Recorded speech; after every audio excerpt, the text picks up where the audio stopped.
In this video, I will show how to insert the pi symbol in Excel. So, easy method, type here P, then equal and 3.14. Now in the Home tab, font select symbol,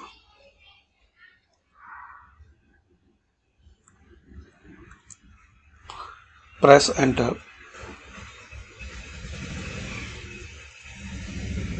Select it and here symbol and press enter. So it will convert automatically your P into pi symbol.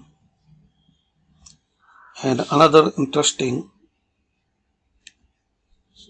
type equal, type pi, open and close bracket,